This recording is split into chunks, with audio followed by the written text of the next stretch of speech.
India হিচাপে নহয়, আমি ইণ্ডিপেণ্ডেণ্টলি খেলিম, এই কথাটো আমি স্পষ্ট কৈছোঁ।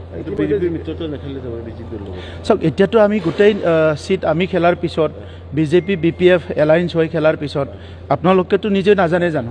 আপোনালোকেতো জানে ইয়াত আৰু কিবা বেলেগ কেমেষ্ট্ৰি আছে নেকি? নাই নাই, কোনো সাল সলনি নহয়।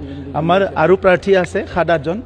আমিতো 15টা চিটত BTCৰ কণ্টেষ্ট কৰিম আৰু বাহিৰতো 4-5টা চিটত কণ্টেষ্ট কৰিম আৰু এই কথাটো আগতো কৈছোঁ। গতিকে আমাৰ দলৰ স্থিতি একদম স্পষ্ট। মাদেগাতাত আমি উপস্থিত হৈ আমাৰ RUC দলত আজি 200ৰো অধিক মহিলা পুৰুষ BPF UPPL কংগ্ৰেছৰ পৰা আহি আমাৰ দলত যোগদান কৰে আৰু সকলোকে মই ধন্যবাদ জনাইছোঁ আমাৰ দলটো আঁকোৱালি লোৱাৰ কাৰণত। 15টা 126 টকা NDA বুলি কওক, তে BJP মানে BPF মানে BJP বুজাই গৈছে। এতিয়া BPF-ক ভোট দিয়া মানে BJP-ক ভোট দিয়া, BJP-ক ভোট দিয়া মানে BPF-ক ভোট দিয়া। ইলেকশ্যনত হাগ্ৰামাৰ মহিলাৰীক যে আমাৰ মাইনৰিটি সকলে ছাপোৰ্ট কৰিছিল, কিহৰ কাৰণত কৰিছিল? আপোনালোকে সেইটো নিশ্চয় নিউজত পাইছে। হাগ্ৰামা মহিলা ডাঙৰীয়াই কি কৈছিল যে আমি BPF-এ BJP-ক হাতাও কৰিব লাগে, BJP-ক আমি হাতাও কৰিম আৰু BTC-ত থকা প্ৰত্যেকটা জনগোষ্ঠীক আমি সমান অধিকাৰে আমি চাম আৰু মুছলমান সকলকো আমি সম্পূৰ্ণ অধিকাৰ দিম। মাটিৰ পট্টাৰ পৰা যিকোনো সমস্যাৰ পৰা আমি সমাধান কৰিম আৰু BJP মুক্ত কৰিম। হাগ্ৰামা মহিলাৰী ডাঙৰীয়াই মুছলমান সকলক এনেকুৱা মিছা প্ৰতিশ্ৰুতি দি ভোট লৈ ৰাতাৰাতিৰ ভিতৰত BJP-ৰ বিপৰীত কৰিম। এতিয়া মাইনৰিটি মুছলমান সকলে গম পাইছে যে হাগ্ৰামা মহিলাৰী ডাঙৰীয়া এজন মিছলীয়া হয়। खुलुमबाय रायजोफोर, आरोबाव बिथांखि ब्लग इउटुब चेनेलनिफ्राय रायजो राजा बयनिसिमबो दिनैनि फुंबिलिनि गोजोननाय बावहरनाय जाबाय। रायजोफोर, दिनै आं पलिटिक्सनि बाथ्राखौ सावरायगोन मोनब्रै सावगारिखौ लानानै। 1 नम्बराव रायजो राजा नोंथांमोन, नैबे बिक्रम दैमारिनि सावगारिखौ लानानै जोङो भिडिअ'आव फंनैसो बाथ्रा सावरायगोन। नैथियाव रिन्जय बर'नि भिडिअ'खौ लानानै जोङो सावरायलायगोन। थामथियाव कास्टम बसुमतारीनि लेक्सारखौ जोङो लानानै भिडिअ'आव जोङो बाथ्रा सावरायलायगोन। जोबनायाव UPPL-नि CM-आ रिजेक्ट खालामनानै फैनायनि सायावहाय NR सिंहा सारा मा बुंदों बेखौ नोंथांमोना खोनासंब्लानो जाबाय।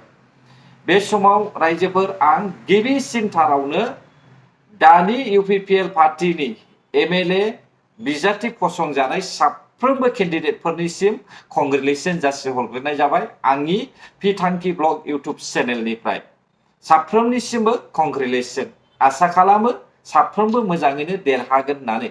मानोना UPPL पार्टिया खुनु रावजोंबो एलायन्सआव गैया, बिसोरो सिंगेल गेलेगोन। रिजेक्ट खालामनानै फैबाय NDA पार्टिखौहाय। बे समाव रायजोफोर खोनासं बिक्रम दैमारिया मा बुंदों। देरहायोब्ला जोंनि खानाया अकल बोरमा खासिजोंसो जागोन होनना बुंदों। मिथिबाय? देग्लायनि खानाया जोंहा बोरमा खासिजों जागोन। बिनिखायनो आङो सोंदों, जायनियाव बोरमा खासि दङ बेखौ सोरबा 5,000-आव फानदोंबा 10,000 बिनानै ला। रंजानायनि नङा नङा जे सोरबाया जुदि 10,000-नि बोरमा खासि फाननो नागिरदोंबा बियो 15,000-आव फानबानो जाबाय। देरहानायनि मुङाव जोङो गुतै BTC-आव जोङो बोरमा खासिजों जोङो खाना जागोन।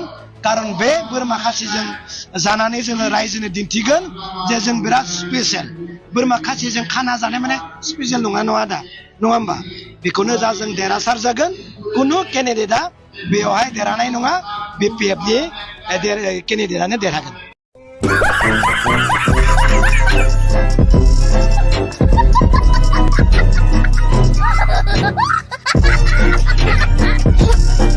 बिक्रम दैमारि रायजो राजाफोरखौहाय माब्रै फुस्लायनो हागोन?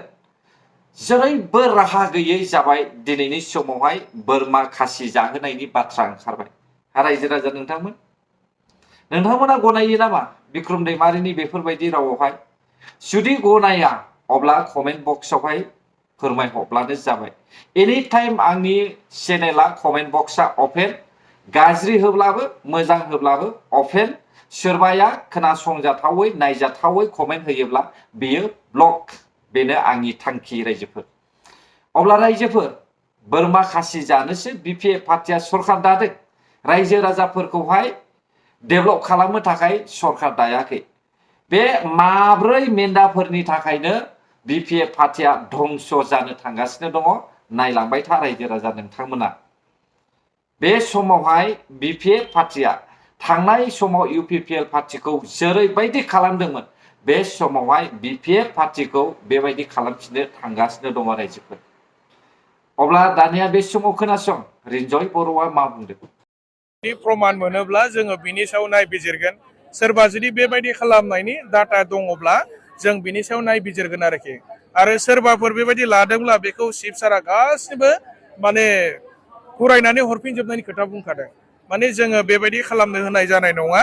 जोङो बेबायदि मालाबाबो खालामग्रा सुबुंखौ जोङो लाय होनाय जानाय नङा आरो रिन्जय बर' बुंनानैल' लाब गैया ससियेल मिडियायाव भाइरेल जानाय कल रेकर्डनि गेजेरजों साफ्रोमबो मिथिगौ जे बिपिएफ पार्टिया थगायसुला दा बेखौ हमनो गोसोब्ला नोंसोरो गाबोन समफोरनो हम फोरमान हो ससियेल मिडियायाव अब्लासो साफ्रोमबो रायजो राजाया गनायगोन नंगौना नङा पार्सेन्टेज लानाया 2 लाख राङावहाय 10% 15% लानाया बेयो थार नंगौना नङा बिनि फिननायखौ नोंथांमोना हमनानै होगोन होननानै बुंदोंना नायबिजिरगोन होननानै बुंदोंना इयुनाव नङा गाबोन समफोरनो नोंसोरो नायगिर बेसेबां सैथो बे बाथ्राया बिक्रम दैमारियाथ' बुंदों बियो बानायनायसो होननानै मा बुंगोन मा बुङा रायजो राजाफोरखौहाय मारै थगायगोन मारै थगायनो हाया बेखौहाय बिसोरो सान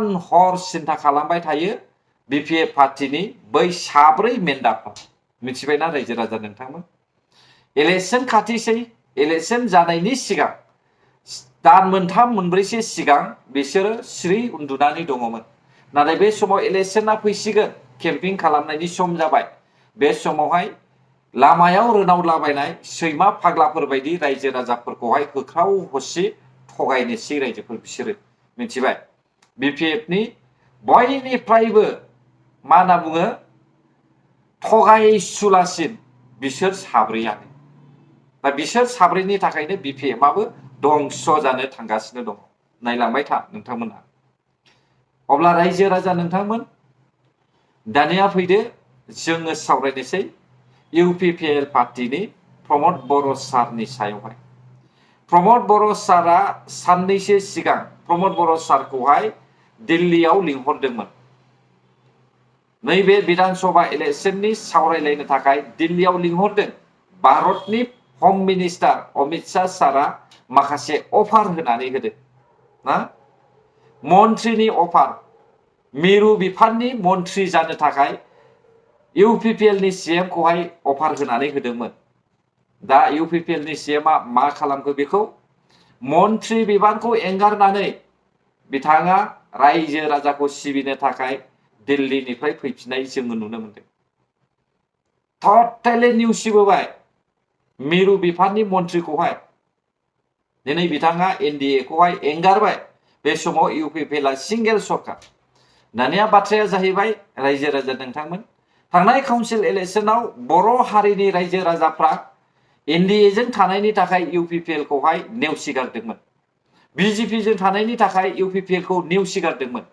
नाथाय बे समावहाय फाइनाली क्लियार जाबाय दे बिजेपि पार्टी आरो एनडिएजों इउपिपिएलआ गैया बै समावबो बिजेपि पार्टीया एनडिएजों थाखायाखैमोन नाथाय बेखौहाय थगायसुला कास्टम बसुमतारी बिक्रम दैमारी प्रहलाद ब्रह्म रिन्जय बर'मोन बायदि आरो बिपिएफनि सीएम मिस्टार महिलारी साहाबमोन बायदिया रायजो राजाखौहाय बिगाब थगायबोनानै एसटि बेफारि जानानै एसटि फाननानै हा पाट्टा फाननानै बिथांमोना इलेक्शन गेलेनानै देरहादों नाथाय बे समाव रायजो राजानि नोजोरावहाय जोङो नुनो मोनसिगोन रायजो राजाया माबायदि मानसिखौहाय लिडार सायख'यो बै समाव बुंदोंमोन इउपिपिएल पार्टीया एनडिएजों थानायखाय बिसोरो खामानि मावनो हायाखै बेखायनो बिपिएफ पार्टीखौहाय जोङो भट होनांगौ बिपिएफ पार्टीया सिंगेल गेलेदों सिंगेल सरकार दागोन होननानै नाथाय बे बिपिएफ पार्टियानो बयनिफ्रायबो बांसिन रायजो राजाफोरखौहाय थगायनाय जोङो नुनो मोनबाय। दानिया मा बुङो इउपिपिएल पार्टियाथ' एनडिए जोंबो गैया, बिजेपि जोंबो गैया, बिथांमोनाथ' बे समाव सिंगेल सरकार। अब्ला दानिया मा बुंनो सानो बर' हारिनि रायजो राजा नोंथांमोन कमेन्ट बक्सआव फोरमायहरदो। आसा खालामो बे समावहाय इउपिपिएल नि एमएलए फोरखौहाय बिजाथि सायख'जानायफोरखौहाय मोजाङै सापर्ट खालामगोन आरो सिंगेल सरकार दानायावहाय खाबु होगोन होननानैहाय।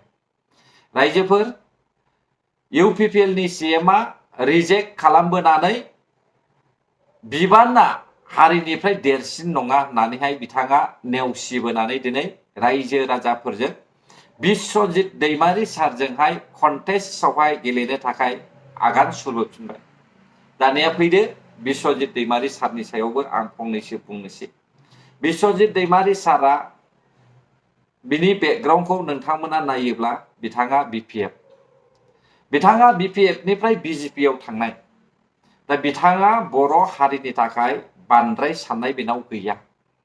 बर' जाथिनि थाखाय इयुन जोलैफोरनि थाखाय बिश्वजित दैमारि सारनावहाय बारा साननाय गैया। प्रमद बर' सारा जेरैबायदि सानदों बेबायदि साननाय गैया। नोंथांमोना आंनि बुंनाय रावखौहाय नंखाय होननानै साननो हागौ। बे समाव खोनासं इउपिपिएल पार्टिनिनो दैदेनगिरि सासे मावथि एन.आर. सिंहाया मा बुंदों। আজি আমাৰ ইউপিপিএল দলৰ হাইকমাণ্ড মাননীয় প্ৰবোধ বৰদেৱক মই অন্তৰেৰে ধন্যবাদ জনাইছোঁ। যোৱাকালি ভাৰতৰ গৃহমন্ত্ৰী অমিত শ্বাহ ডাঙৰীয়াই তেখেতক দিল্লীলৈ মাতি লৈ গৈছিল।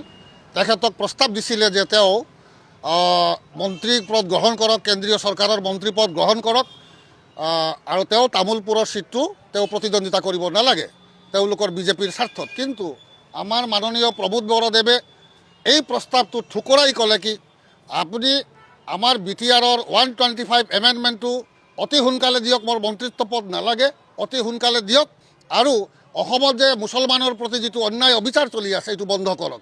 এই দুটা প্ৰস্তাৱেই তেওঁ পেছ কৰিছে। তাৰপিছত তেওঁ আৰু কোনো কথা নাই, সোজাসুজি গুচি আহিছে। অহাৰ লগে লগে আমাৰ অসমত যিখিনি আমি ডিক্লেয়াৰ কৰিম বুলি কৈছিলোঁ গোটেই কেণ্ডিডেট ডিক্লেয়াৰ কৰি দিলে। अब्ला नोंथांमोना खोनाजोब्बाय दा रिजेक्ट खालामनानै फैबाय मन्त्रि बिबानखौहाय। बे समावहाय इउपिपिएलआ देरहा दा देरहा बिसोरो सिंगेल गेलेगोन। दा सापर्ट खालामनाय खालामै रायजो राजानि सायाव बिजेपिखौ नाङा होननानै बुंनाय, एनडिएखौ नाङा होननानै बुंनाय। दा बे समावहाय बिसोरो सिंगेल सरकार। बे समावहाय नोंथांमोननि सायावसै सापर्ट खालामनाय खालामै। गोजोन्थों। अब्ला जायफ्रा आंनि भिडिअखौ जोबजासे नायबाय बर' हारि जै जाथों, जै बर' हारिनि।